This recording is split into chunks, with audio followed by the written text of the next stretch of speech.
Welcome, my friend. I'm so glad you've joined me tonight. Take a moment to get comfortable, breathe deeply, and let the noise of the day fade away. This time is just for you, a gentle escape into the past, where stories unfold slowly, guiding you toward calm and rest. Before we begin, I'd love to invite you to stay connected with this journey. If you enjoy drifting into history with me, consider subscribing to the channel and leaving a little tap on the like button. It helps bring these stories to more people who, just like you, are searching for something soothing and meaningful before sleep. Tonight, we travel back over 2,000 years to ancient China to witness the rise and fall of a dynasty both brief and eternal, the Qin. In just 15 years, the Qin managed to unify a fractured land, leave behind the earliest Great Wall, standardize laws and writing, and bury their first emperor with an army of clay soldiers that still astonish the world today. It is a tale of ambition, brilliance, and also of cruelty, one that shaped not only China's destiny, but the very meaning of empire. As we move through this story, I invite you to reflect on a question. If you could leave behind one lasting legacy, a monument, an idea, or a piece of art, what would it be? Share your thoughts in the comments. I'd love to read them. Now, imagine the land before it all began. Not a single empire, but many kingdoms, bound by rivalry and war.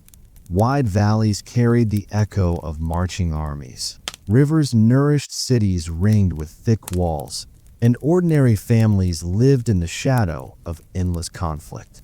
This was the time of the warring states, a time of chaos, yet also of invention, resilience, and dreams of unity. And from the western frontier, from the rugged valleys of Qin, a different kind of power was rising. A society hardened by necessity, disciplined by strict laws, and trained to survive both enemies and harsh landscapes. While rival states pursued wealth and traditions, the Qin focused on strength, order, and ambition. They were often overlooked, underestimated, but in that silence, they prepared for greatness. It was from here that a child would grow into one of the most powerful figures in history. Zheng, who would later call himself Qin Shi Huang, the first emperor. His path began in shadows, surrounded by palace intrigues and assassins. Yet his dream was vast, not just to rule Qin, but to rule all under heaven. And so, our journey begins. From chaos will come unity. From rival kings will rise an empire. Let us step into the storm of the warring states and watch the foundations of Qin take shape. The Warring States period was a time when ambition filled the air as tangibly as dust from marching armies. Imagine a vast land, fractured into 7 powerful kingdoms: Qi, Chu, Yan, Han, Zhao, Wei, and Qin. Each claimed its own traditions, its own ruling family, its own vision for supremacy. Yet none could rest easy, for every border was a potential battlefield. This was not an age of brief quarrels.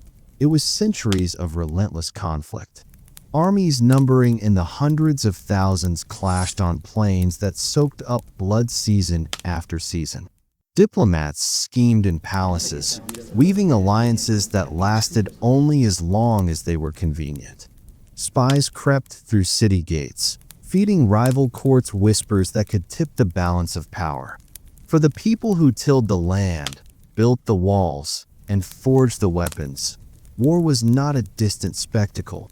It was a constant shadow. And yet, from this chaos came innovation. Warfare pushed states to adopt new technologies: iron weapons, powerful crossbows, and massive siege engines that could smash through city gates once thought unbreakable. Strategy became an art form, with thinkers like Sun Bin and Wu Qi refining doctrines that generals studied as if they were sacred texts. Even philosophy thrived in this crucible.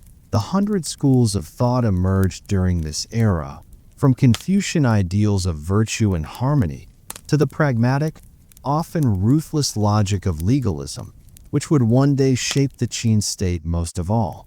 But why Qin? Why, out of 7 mighty states, did this western frontier power eventually succeed? The answer lies in geography, leadership, and vision.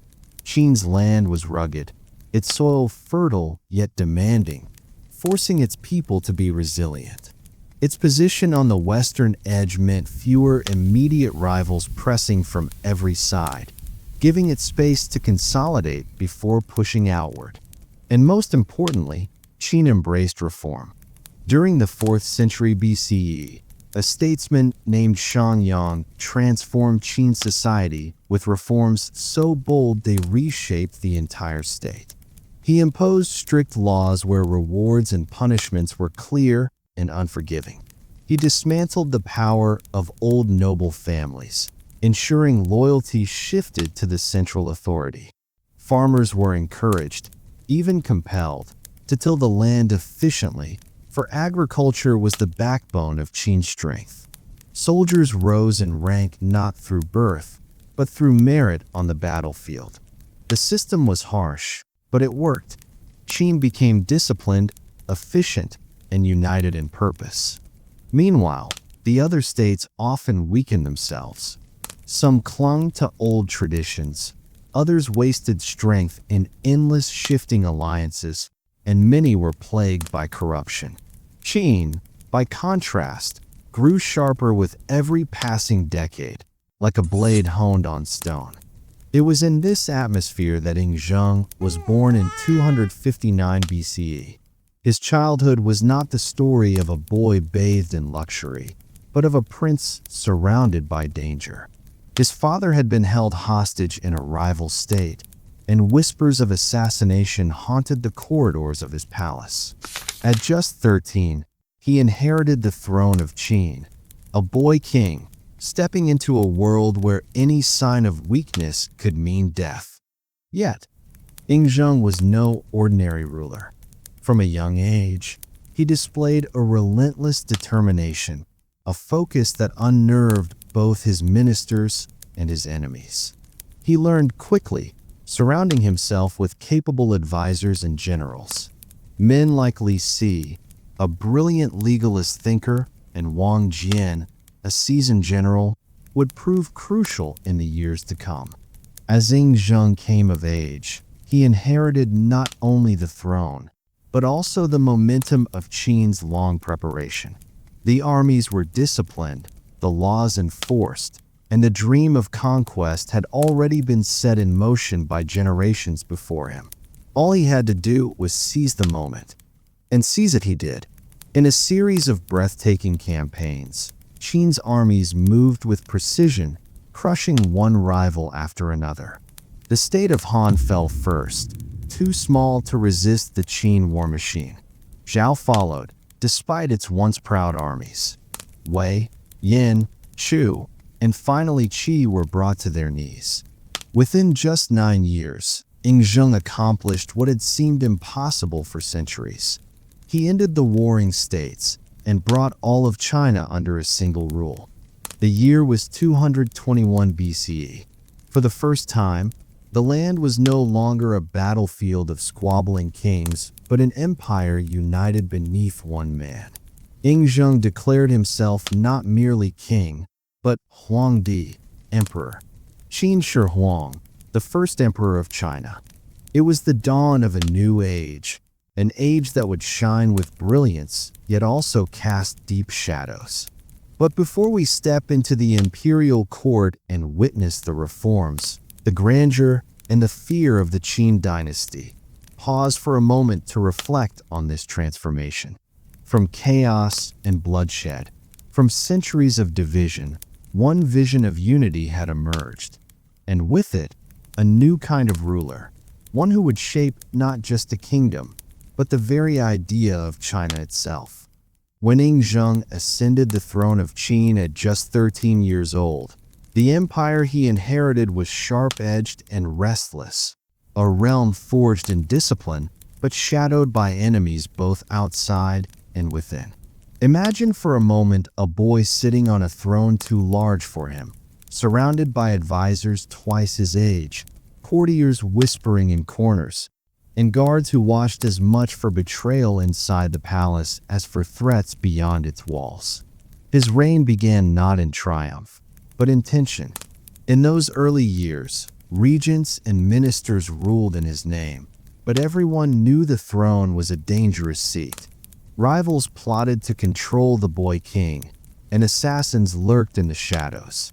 One of the earliest attempts on his life came when a trusted courtier was caught conspiring against him. Even as a child, Yingzheng learned a brutal lesson. To survive in Qin, trust must be rare, vigilance constant. Yet far from being intimidated, the young ruler seemed almost galvanized by these dangers. He grew into his role with startling speed, developing a piercing gaze and a voice that carried not the uncertainty of youth, but the conviction of command. His ambition was not content with ruling a single state. He dreamed of uniting all the warring kingdoms into something greater, a land where no rival king could ever challenge his rule again. To realize that dream, Yingzheng surrounded himself with men who shared his vision. Among them was Li Si, a brilliant legalist thinker whose philosophy shaped Qin's policies. Li Si believed that people could not be governed by virtue or tradition alone, but only through strict laws, enforced with consistency and severity. Another was Wang Jian, a general of unmatched patience and cunning, whose strategies would one day topple the proudest of Qin's rivals. Together, this circle formed the core of a state that was not only disciplined but also ruthless in its pursuit of power. The machinery of Qin's government was already well-oiled from earlier reforms, but under Yingzheng, it became sharper still. Land was carefully measured, taxes extracted efficiently, and every able-bodied man could be called to serve in the army. For ordinary peasants, life under Qin was hard, but it also offered something rare in those times: the promise of stability and reward for service, rather than a future forever decided by noble birth. But ambition always attracts resistance. The more Qin's influence grew, the more its enemies plotted. The most famous attempt on Yingzheng's life came not from within his palace, but from the rival state of Yan. The story has been told through generations like a legend, the tale of Jing Ku, the assassin sent to strike down the future emperor. Picture the moment. Jing Ku enters the Qin court carrying a rolled map as a gift, a gesture of supposed surrender. Hidden inside, a dagger waits. He kneels before Yingzheng, presents the map, and as it unfurls, the blade is revealed. In an instant, he lunges. Chaos erupts. Guards scramble. Yingzheng himself struggles, clawing and twisting to avoid the dagger's thrust. The young ruler fights not with polished grace, but with sheer will, clawing for survival as the assassin presses closer. Finally, with help, Jing Ku is killed, but the lesson is burned into the emperor's mind. Even in victory, death could strike at any moment. It was a turning point. From then on, Yingzheng's paranoia deepened. He surrounded himself with tighter guards, moved restlessly from place to place, and began to seek ways to extend his life beyond natural limits. Already, whispers of his obsession with immortality began to circulate, an obsession that would shape the last years of his reign. But first, before eternity could be pursued, there was conquest to achieve. The wars of unification began with precision, almost like a chess match played on the vast board of China. Qin's army struck first at Han, the smallest and most vulnerable of the rival states. Its walls crumbled quickly, its rulers swept aside. From there, Yingzheng turned his gaze toward Zhao, one of the most militarized kingdoms. The battle was fierce, but Qin's discipline and iron weaponry carried the day. Step by step, state by state, the dominoes fell. Wei, once powerful, was worn down and absorbed. Yan, despite sending assassins, could not resist Qin's relentless advance. Chu, vast and proud, fielded enormous armies, yet even they collapsed under the weight of Qin's persistence. Finally, the state of Qi, isolated and hesitant, surrendered without much resistance. 9 years. That was all it took for Yingzheng to achieve what no king before him had done in centuries of conflict. By 221 BCE, all the rival states were extinguished, their crowns broken, their banners lowered. For the first time in history, China was not a patchwork of kingdoms, but one vast realm under a single ruler. And that ruler was no longer content to be called a king. Yingzheng declared himself Shi Huangdi, the first emperor. His title was more than a name. It was a statement of cosmic authority. Where earlier rulers had been kings, tied to tradition and lineage, he placed himself above them, a figure nearly divine. He was the beginning of a new age, one that would define the very structure of Chinese civilization for millennia. In the capital of Xianyang, the air must have buzzed with both triumph and fear. Courtiers whispered in awe of the emperor's achievements, while commoners wondered what life would now become under this vast empire. Qin banners flew where rival flags once stood, but unification was only the beginning. The challenge now lay in binding these lands together, making one people out of many, one law out of countless customs. And so the next chapter begins. The grand project of standardization, reform, and the building of monuments so ambitious they still endure today. But behind every triumph, shadows lingered. The harsh weight of legalist rule, the suffering of peasants forced into labor, and an emperor whose paranoia grew with each passing year. For now, though, let us pause at this moment of triumph. Imagine the scene. The first emperor of China, standing tall in his court, every rival subdued, every kingdom bound together beneath his rule. The wars are over. The empire has begun. The wars had ended, but conquest alone could not secure an empire. A land stitched together by iron and blood could as easily unravel, if not bound by something deeper. Qin Shi Huang understood this more keenly than anyone. To hold what he had seized, he would have to reshape not just borders, but the very way his people thought, lived, and even wrote. In Xianyang, the capital that now pulsed as the beating heart of the empire, the emperor gathered his advisors. They debated late into the night beneath oil lamps, discussing not how to conquer, but how to govern. It was here that the philosophy of legalism reached its most complete expression. Unlike Confucianism, which taught of virtue and harmony, or Taoism, which spoke of balance and retreat, legalism was cold and sharp, like the steel of a freshly forged sword. It said that people were naturally selfish, prone to disorder, and that only strict laws, uniformly enforced, could create stability. This philosophy shaped every reform. The emperor demanded uniformity, not as a suggestion, but as an unyielding rule. In a land that had once been divided by customs and dialects, he ordered that the written script be standardized. The small seal script became the official form of writing across the empire. Imagine what this meant. A merchant from Qi could now record accounts in the same characters as an official from Chu. A decree carved into stone in the West could be read by farmers in the East. For the first time, written Chinese became a thread capable of binding millions together.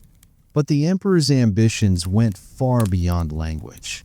He knew that trade and movement were as vital to power as words. To ensure that carts and wagons could travel smoothly across vast distances, he mandated the standardization of axle lengths. A detail so small might seem trivial, but it carried immense significance. Picture thousands of wheels, all carved to the same measure, rolling down newly paved roads that stretched for hundreds of miles. Goods, soldiers, and messages moved faster than ever before. The empire was not just unified in theory, but in practice, with roads connecting people who once lived worlds apart. Currency, too, was reformed.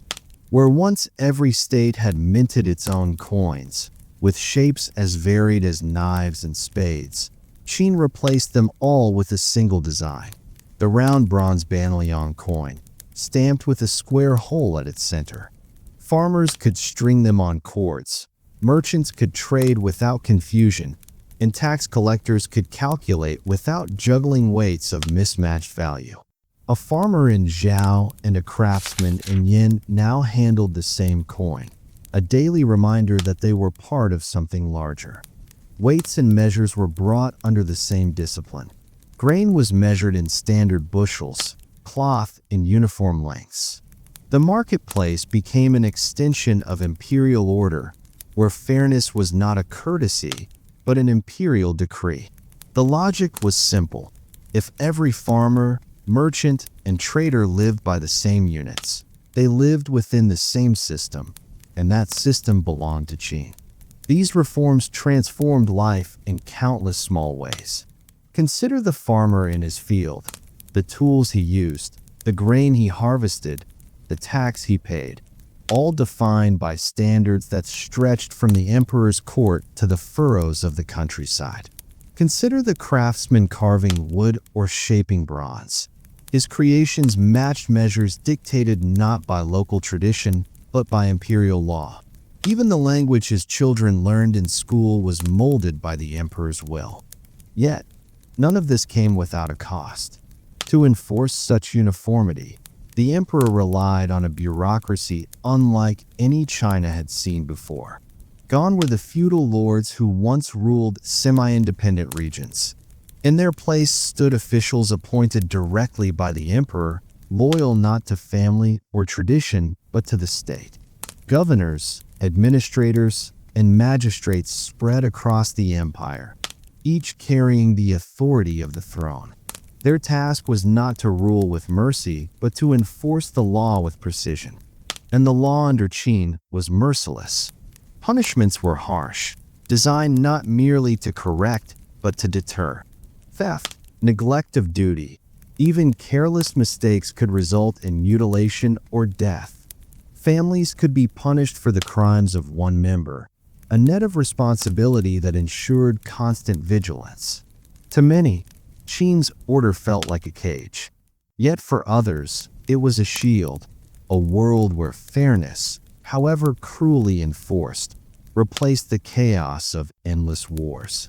The emperor also turned his attention to infrastructure, projects of such scale that they reshaped the landscape itself. Highways radiated out from the capital, straight and wide, carved through mountains and across rivers. Canals were dug to link waterways, carrying rice and grain to feed armies and cities. These feats required immense labor, often drawn from peasants pressed into service.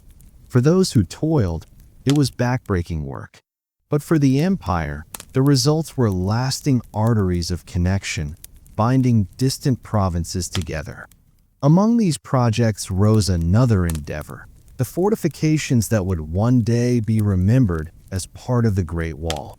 Though not yet the continuous stone barrier of later centuries, Qin connected and extended existing walls built by the former states, creating a line of defense against nomadic incursions from the north.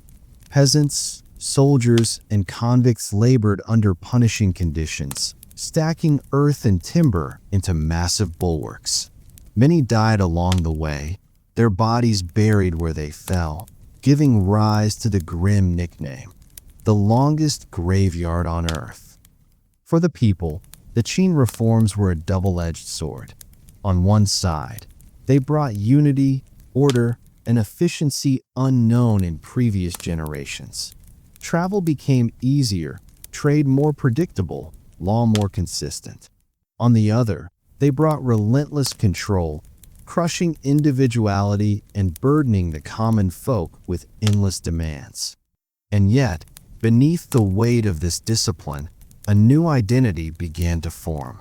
No longer just men and women of Chu, Zhao, or Yin, they were now subjects of Qin, bound together by the same laws, same coins, same script, same empire.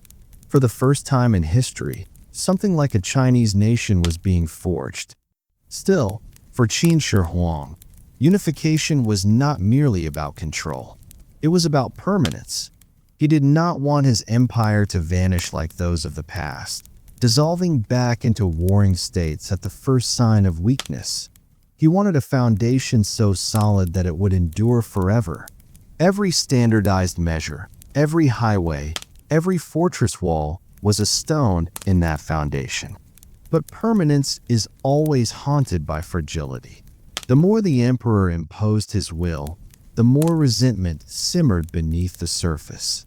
Scholars muttered against legalism's cruelty. Peasants groaned under the weight of labor and taxes.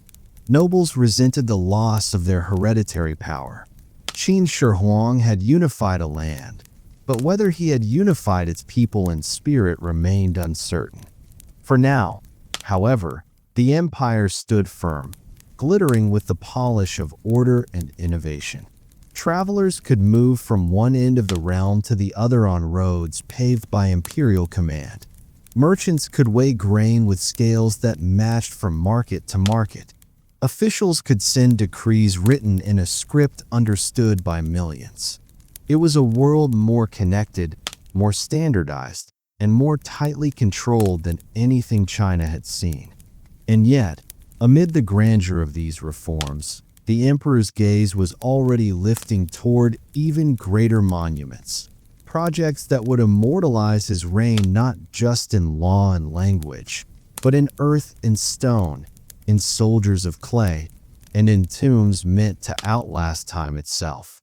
The Qin Empire was strong, but strength always invites challengers. While the Central Plains blossomed under standardized laws and paved highways, the northern horizon remained a constant source of fear. Beyond the Yellow River and the fertile farmlands stretched the endless grasslands of the steppe, home to the fierce nomadic tribes, especially the Xiongnu. These were skilled horsemen, raiders who could appear like a storm and vanish just as quickly, leaving villages burned and granaries emptied. Qin Shi Huang understood that to safeguard his new empire, he could not rely on scattered defenses. Each of the former states had once built walls to protect themselves, but these stood like fragments of a broken shield, separate, uneven, and vulnerable. What the empire needed was a barrier worthy of its size, a wall that would stretch across mountains and deserts, stitching the northern frontier into a single line of defense. So the emperor commanded the unthinkable: link the walls of the old kingdoms, extend them, and raise new fortifications where none had stood before. It would be one of the largest construction projects the ancient world had ever seen.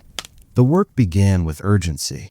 Armies of laborers, peasants conscripted from their farms, prisoners sentenced to toil, and soldiers tasked with guarding the frontier, marched north. They carried picks and baskets, wooden tools and ropes, for this was not the stone wall we imagine today. In Qin's time, the wall was built primarily from tamped earth. Workers gathered soil, clay, and gravel, layering and pounding it until it hardened into compact blocks. Though less enduring than stone, it was fast to construct and could stretch for miles with the manpower Qin commanded. Imagine the sight: endless columns of workers stretching across ridgelines, their backs bent beneath heavy loads, dust rising in clouds as earth was beaten into shape. Watchtowers rose at intervals, their wooden frames creaking under the weight of newly added platforms. From these towers, soldiers kept watch for movement on the steppe, signaling with smoke by day and fire by night. Slowly, the fragments of wall began to join, forming a defensive line that reached across the northern horizon. But the price of this vision was staggering. The wall devoured labor on a scale few projects could match. Men were taken from their families for months or years, leaving fields untended and villages struggling. The work was brutal. Summers scorched the skin, winters froze the bones, and the remote mountains offered no mercy. Food was scarce, tools broke, and sickness spread quickly in the labor camps. Countless laborers perished, their bodies buried within the very earth they had been forced to pile. Legends say their bones became part of the wall itself, giving rise to grim tales of the wall built with human flesh. Despite the suffering, the wall served its purpose. For the first time, the northern frontier was not a patchwork of defenses, but a unified barrier. It slowed the raids of the nomads, provided early warnings of invasions, and stood as a physical symbol of Qin's determination to defend what had been so violently won. To the emperor, it was more than a military necessity. It was a monument to the reach of his power, proof that the empire could bend even the wilderness to its will. In truth, Qin's Great Wall was far from the continuous stone marvel known today. It was a series of fortified stretches, hundreds of miles long, connected by natural barriers such as mountains and rivers. Yet, in its time, it represented something revolutionary: the transformation of defense from local responsibility to a matter of empire-wide policy. It was no longer the duty of individual states to protect their borders. It was the duty of China itself, unified under a single ruler. The wall also reshaped life along the frontier. Garrisons of soldiers were stationed at intervals. Families sometimes brought with them to settle nearby, creating outposts that were both military bases and small communities. Trade flowed through guarded passes, where merchants moved goods under the watch of soldiers. For the people living there, the wall was both protector and prison, shielding them from raids but binding them to a life of vigilance. To those who looked upon it, the wall carried a deeper meaning. It was the edge of the known world, the line where civilization met wilderness. On one side lay order, fields, villages, and the emperor's law. On the other, the boundless steppe, home to riders who obeyed no emperor. The wall marked not just a boundary of land, but of identity. To live within it was to be part of China. To live beyond it was to be other. Still, for all its grandeur, Qin's wall was not eternal. Built of earth, much of it would crumble with time, washed away by rain and eroded by wind. Later dynasties would repair, rebuild, and extend it, replacing earth with stone, raising it higher and stronger, until it became the iconic structure the world knows as the Great Wall of China. Yet it was Qin Shi Huang who first imagined it as a single, empire-wide defense, and it was his subjects who paid the terrible price of its creation. The wall, like so much of Qin's legacy, embodied contradiction. It was both a marvel of human coordination and a monument to human suffering. It was protection for millions and a grave for thousands. It was a symbol of strength, but also of fear. The fear that even the mightiest empire was never safe, that danger always lurked beyond the horizon. And for the emperor, it was one more step in his relentless quest for permanence. He had tamed his people with laws, bound them with roads and coins, unified them with script and measure. Now he had drawn a scar across the earth itself, a line meant to last as long as his dynasty. But walls, no matter how high or long, can only guard against enemies without. The greater dangers often rise from within.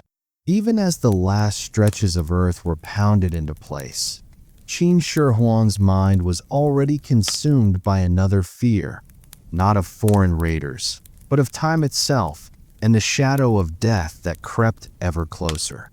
By the time the Great Wall stretched across the northern horizon, Qin Shi Huang had secured his empire against invaders. But there was one enemy he could not wall out, one threat he could not conquer with laws, armies, or roads. That enemy was death.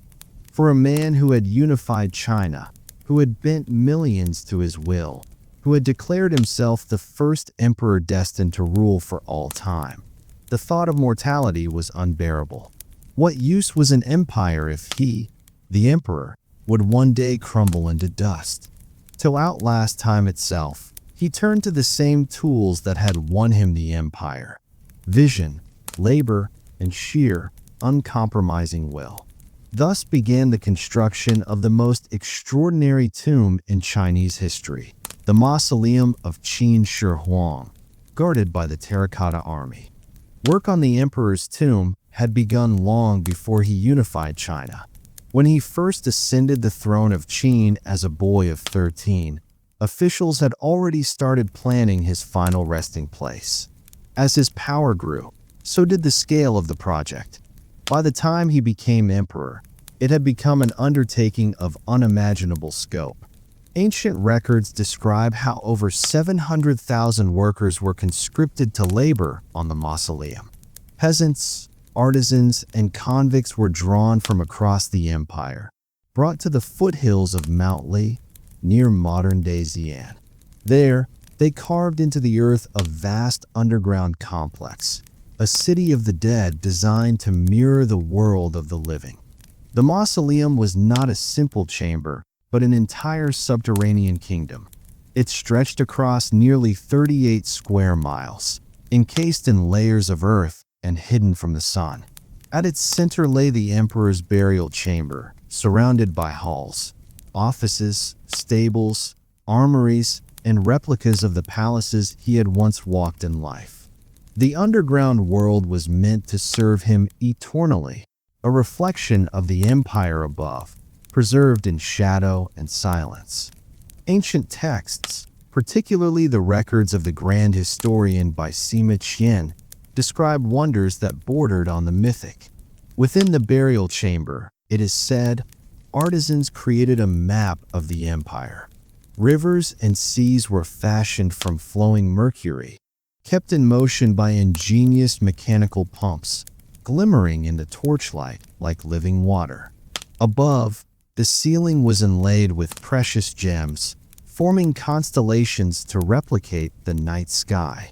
Imagine the emperor lying in his bronze coffin, surrounded by rivers of quicksilver and stars that glowed in eternal darkness, as if even death itself could not strip him of his dominion over heaven and earth. Modern science has added weight to these accounts. Soil samples taken near the tomb show unusually high concentrations of mercury, lending credibility to the stories of rivers of liquid metal sealed beneath the earth. Yet the emperor's obsession did not end with recreating the empire underground. He wanted protection even in death, an army that would stand watch over his soul as faithfully as soldiers had guarded his throne. So he commanded the crafting of an army unlike any the world had ever seen, the Terracotta Warriors. Discovered in 1974 by farmers digging a well, the Terracotta Army has since become one of the greatest archaeological finds in history. More than 8,000 life-sized soldiers, along with chariots, horses, and thousands of weapons, were buried in vast pits near the tomb. Each figure was unique. No two faces are the same. Some wore armor, others simple tunics. Some bore stern expressions, others calm or even youthful looks. They stood in formation, organized into battalions, as if ready to march into battle at a moment's notice. The craftsmanship was extraordinary. The figures were molded from clay, fired in kilns, and once painted in bright pigments: reds, blues, purples, and greens. Though much of the color has faded with time, in their day they would have stood as a vibrant, almost lifelike army, a mirror of the emperor's living forces. Weapons, too, were real. Bronze swords, crossbows, and spears, many still sharp after 2 millennia, were buried with the soldiers. Some blades were coated with chromium, a technique so advanced that it astonished modern scientists when first discovered. This was no symbolic gesture. The army was designed as if it might truly fight, should death itself dare to threaten the emperor. The terracotta army was arranged with meticulous precision. In the front ranks stood the infantry, stern and ready. Behind them, charioteers held reins of clay, their horses captured mid-stride. Cavalry units flanked the sides, while officers and generals stood taller, marked by elaborate armor and commanding postures. The realism was astonishing. Soldiers' hair was tied in knots or buns appropriate to their rank. Hands were sculpted to hold real wooden spears and crossbows. Even the soles of their shoes bore patterned treads, details invisible to anyone but the artisans themselves. It was as if each soldier was modeled after a living counterpart, frozen in clay to serve for eternity. Yet, like so many of Qin Shi Huang's projects, this marvel was built on suffering. Workers toiled in secrecy, often under harsh conditions. Legends claim that when the mausoleum neared completion, many artisans were sealed inside to prevent them from revealing its secrets. While this may be exaggerated, it reflects the atmosphere of fear and control that surrounded the emperor's greatest project. For the common people, the tomb became a symbol of both awe and resentment. They marveled at the emperor's power but cursed the endless demands it placed on their lives. Even in death, it seemed, Qin Shi Huang demanded the labor of the living. Despite decades of excavation, the emperor's actual burial chamber remains unopened. Archaeologists have unearthed the surrounding pits, revealing the warriors, stables, entertainers, and servants crafted from clay. But the central tomb lies undisturbed, sealed beneath a massive mound. Why? Partly because of respect for cultural heritage, and partly because of fear. The mercury levels detected in the soil suggest that the rivers described by ancient historians might still exist, and disturbing them could be dangerous. Moreover, the technology to excavate such a fragile, enormous structure without destroying it simply does not yet exist. For now, the secrets of Qin Shi Huang's final resting place remain hidden beneath the earth, waiting for a future age to uncover them. The terracotta army was more than a burial offering. It was the ultimate expression of Qin Shi Huang's worldview. To him, power was inseparable from control, order, and fear. Even in death, he refused to face the unknown unguarded. Where other rulers sought comfort from ancestors or gods, Qin trusted only in soldiers, weapons, and walls, the very things that had secured his throne in life. And yet, there was also artistry here, a strange beauty amid the emperor's obsession. Thousands of artisans poured their skill into shaping clay into flesh, capturing the individuality of men who may never have seen battle. In their silent ranks, we glimpse not only the will of the emperor but the hands of ordinary craftsmen, whose work outlasted their names, their families, and their time. The mausoleum was meant to last forever, a stone-in-earth eternity project. But here lies the irony. While the terracotta army has endured, the dynasty it was meant to protect did not. Qin Shi Huang's empire would collapse within years of his death, torn apart by rebellion and resentment. The warriors still stand, their clay faces watching over fields of modern Shaanxi, while the emperor they were made to guard lies in silence, his dynasty remembered as both a marvel and a warning. In this way, the terracotta army tells two stories. One is of unimaginable ambition, a ruler who dreamed of conquering death itself. The other is of impermanence, that no wall, no army, no empire, no matter how vast, can ever truly escape the passage of time. Today, the Terracotta Army is one of the greatest archaeological treasures in the world, visited by millions each year.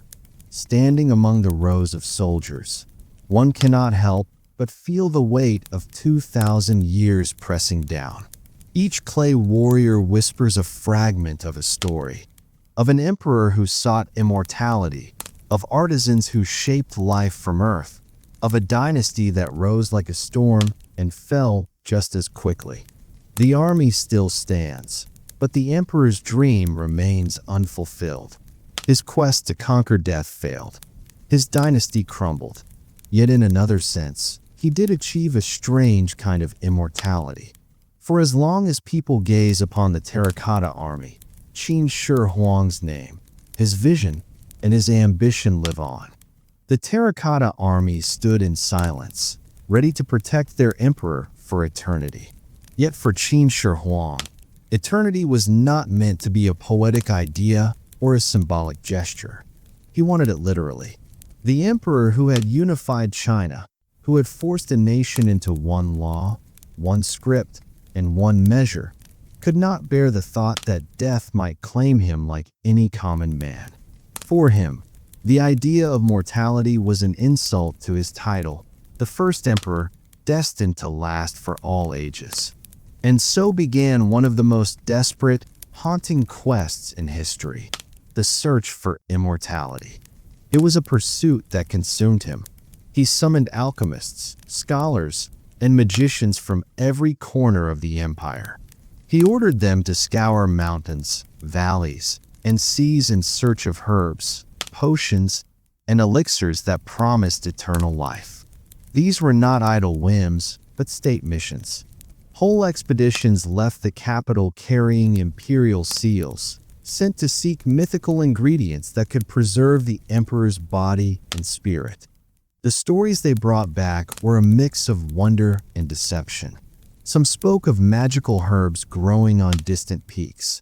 Others whispered of the Isles of Immortals, lands far across the eastern seas where beings lived untouched by age. Ships were dispatched into the ocean to chase these tales, carrying offerings and treasures meant to bribe the gods.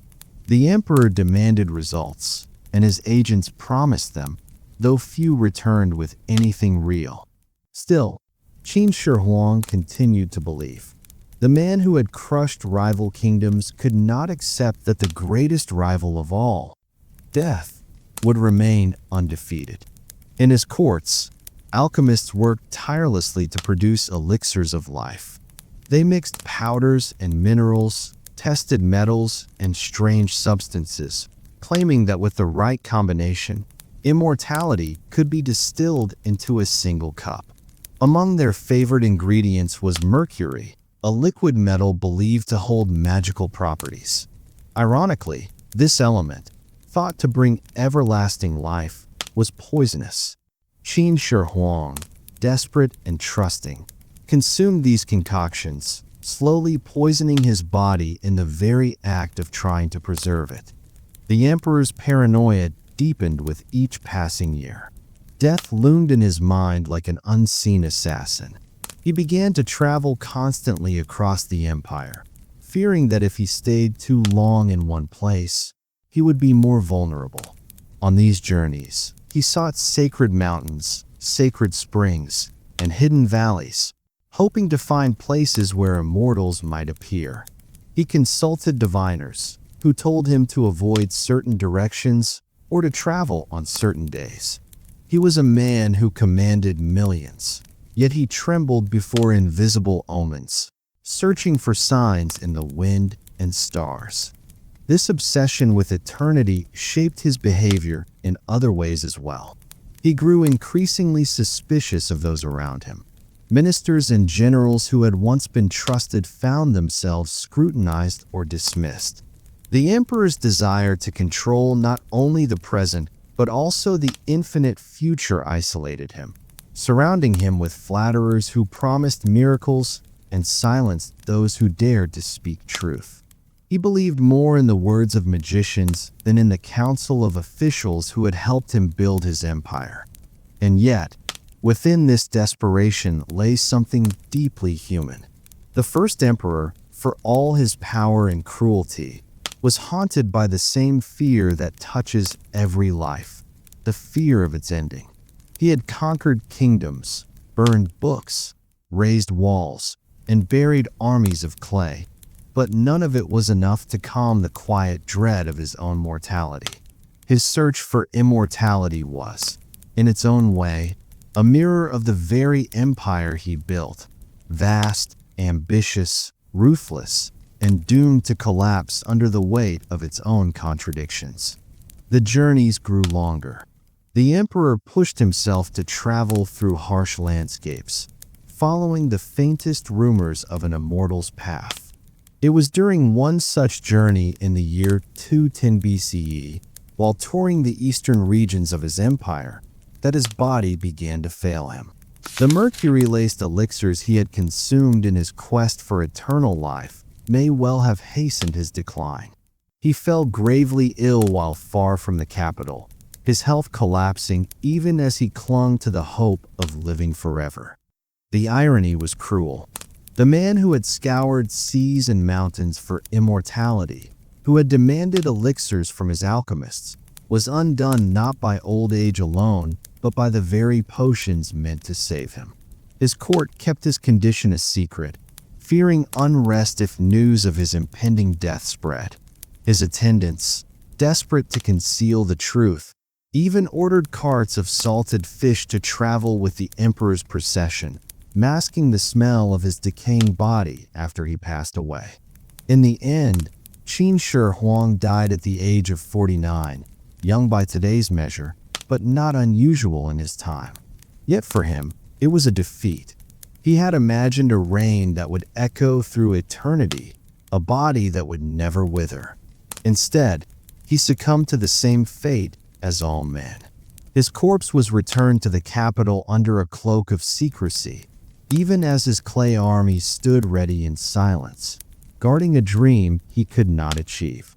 And so, the great paradox of the first emperor's life unfolded. He sought immortality with every resource at his command, only to hasten his own death. He feared oblivion above all things, yet his fear became the very cause of his downfall.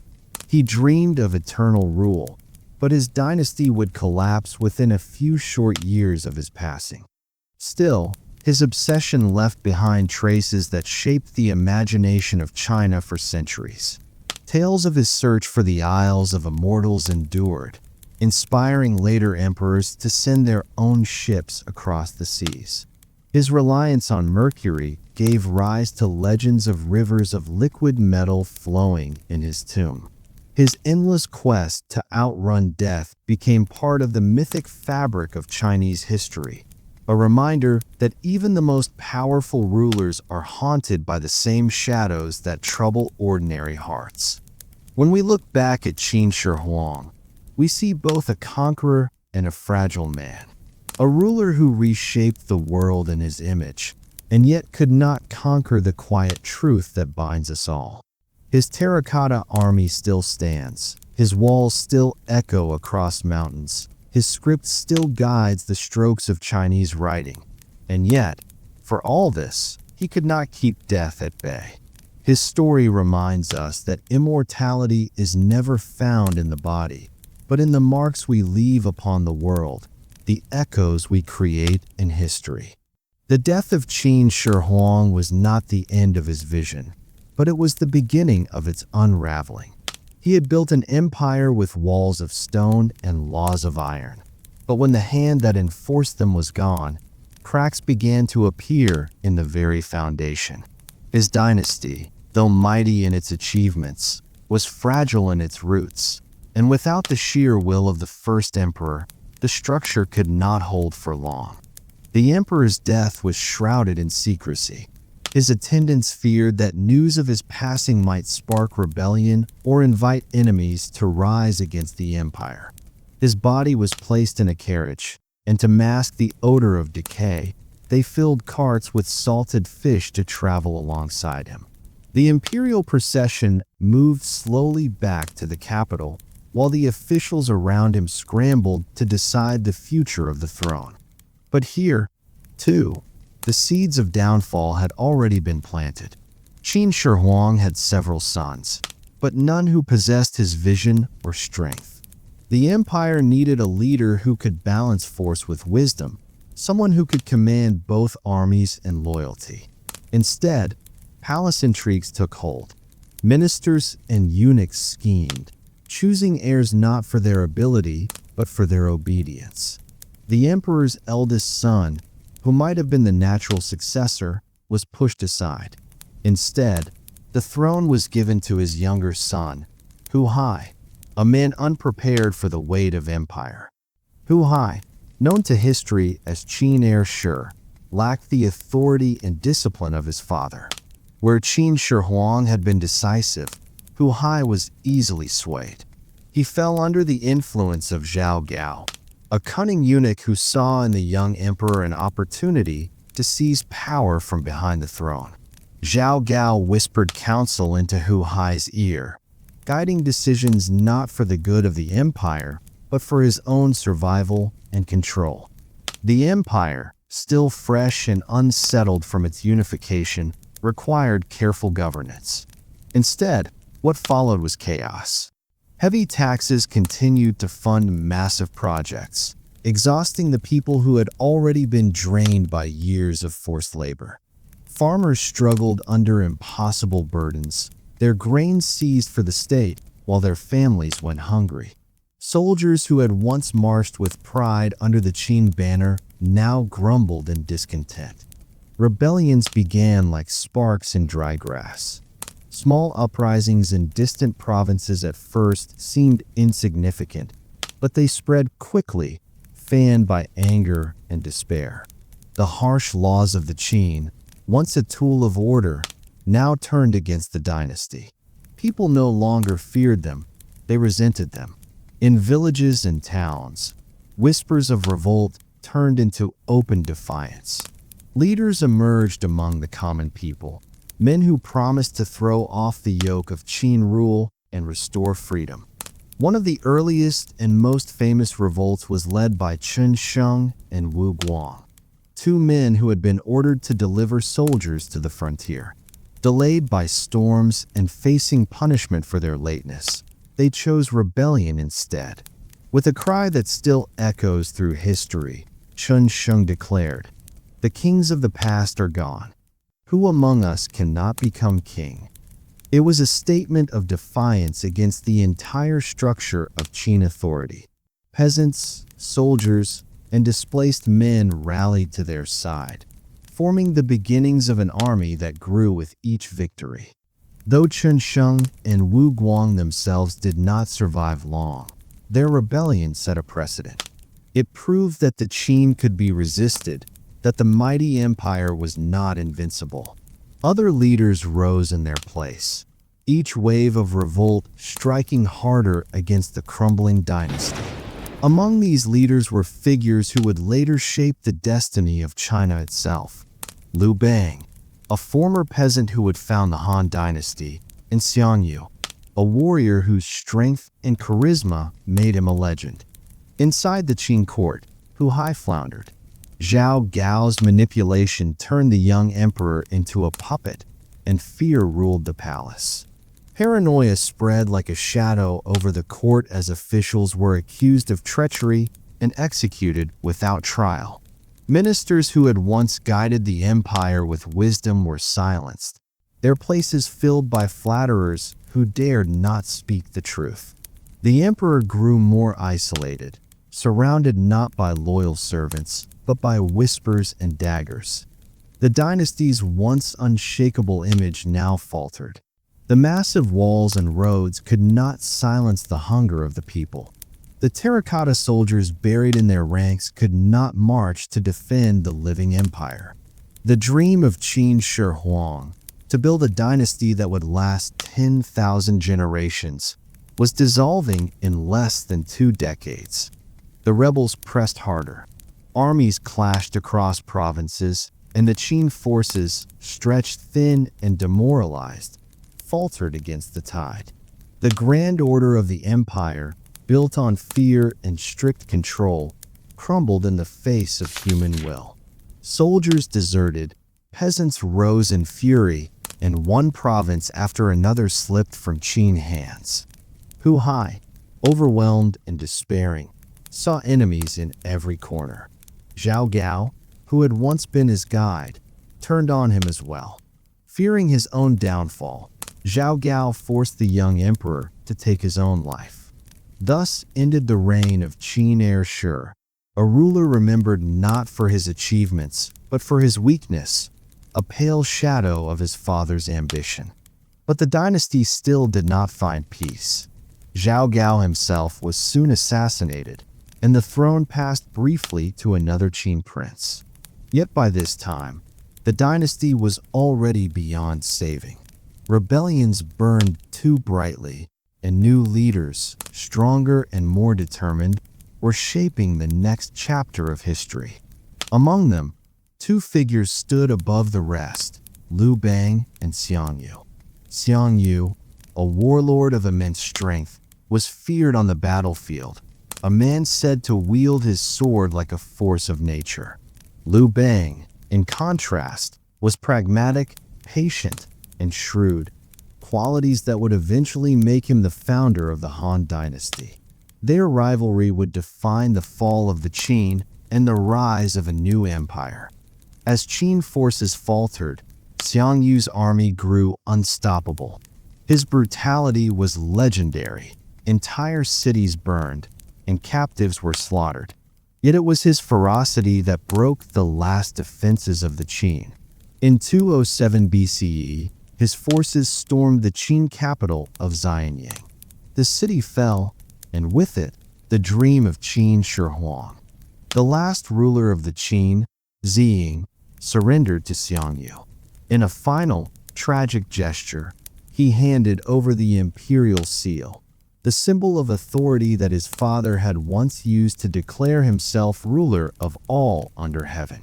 Days later, he was executed, bringing the dynasty to a violent and absolute end. Thus, in less than 15 years after the death of Qin Shi Huang, the dynasty he had forged with such ruthless determination was no more. Its achievements remained: the walls, the roads, the written script, the clay army buried beneath the earth. But the empire itself had collapsed, consumed by rebellion, misrule, and the weight of its own ambitions. And yet, the Qin were not forgotten. For all their cruelty, they left behind a legacy that shaped the centuries to come. The Han Dynasty, which rose from the ashes of Qin rule, preserved much of what the first emperor had created: the unified script, the centralized state, the vision of China as one nation rather than many.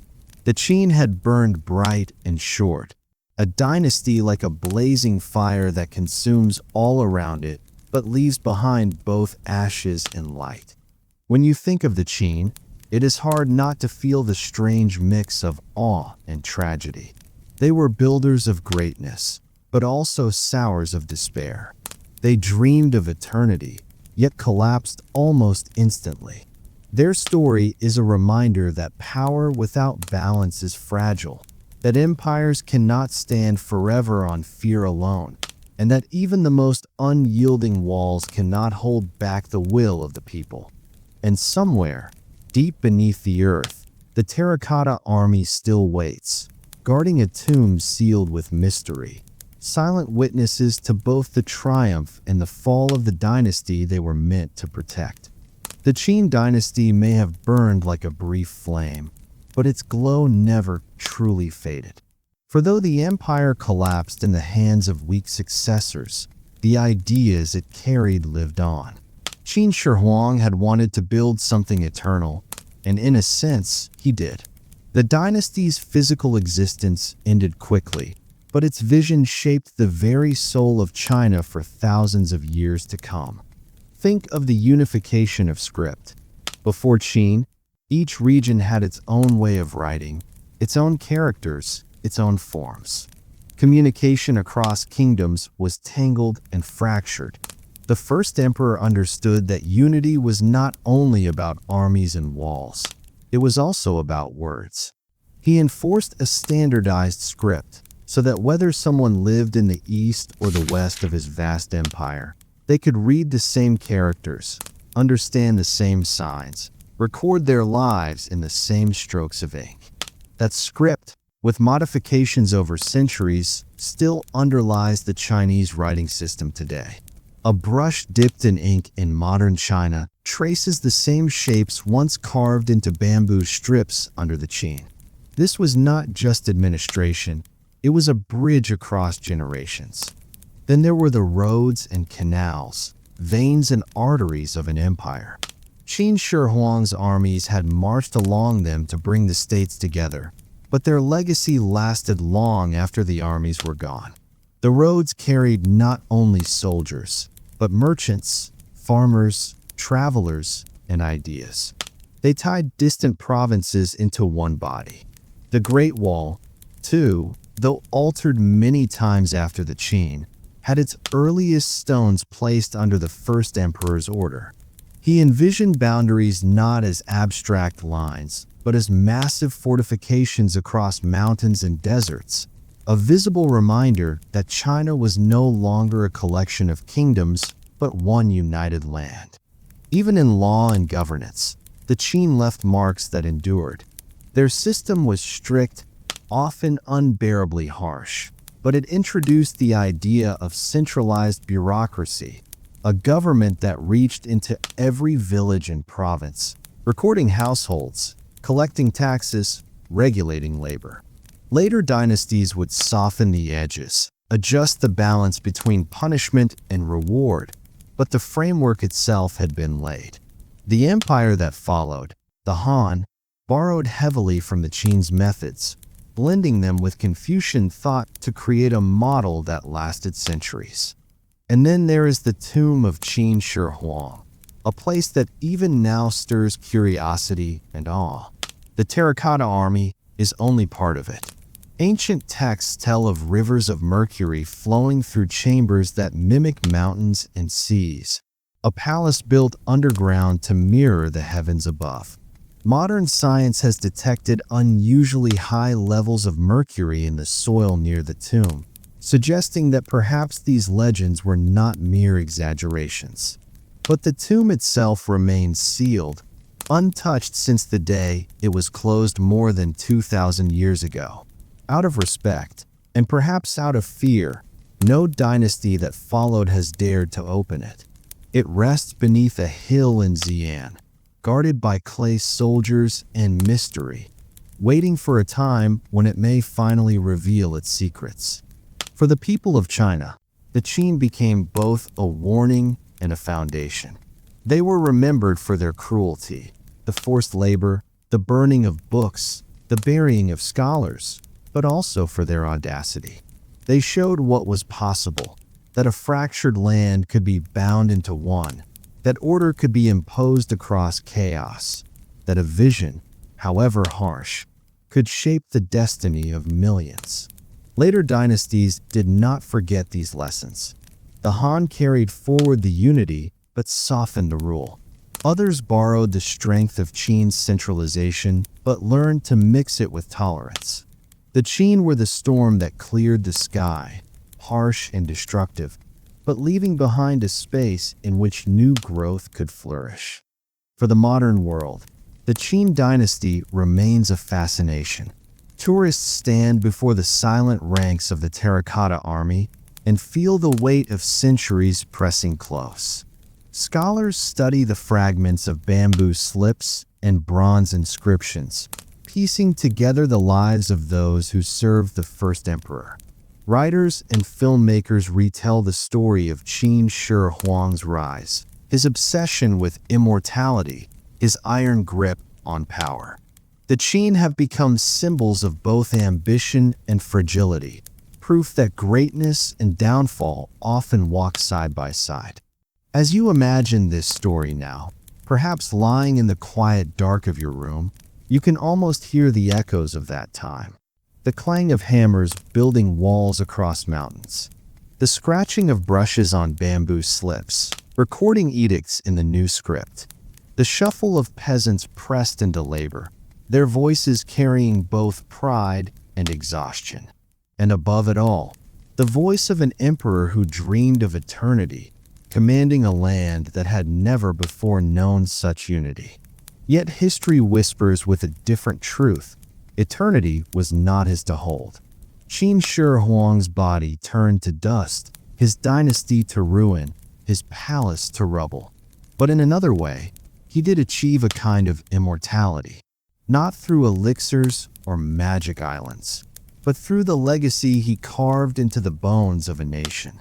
When you hear the name Qin today, when you see the terracotta soldiers standing in silence, when you trace the strokes of a Chinese character, you touch the shadow of his dream.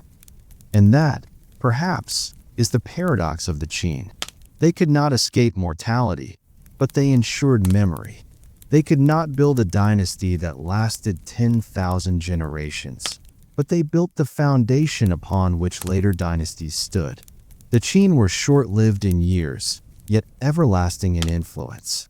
As we close this journey through their story, let the image linger in your mind.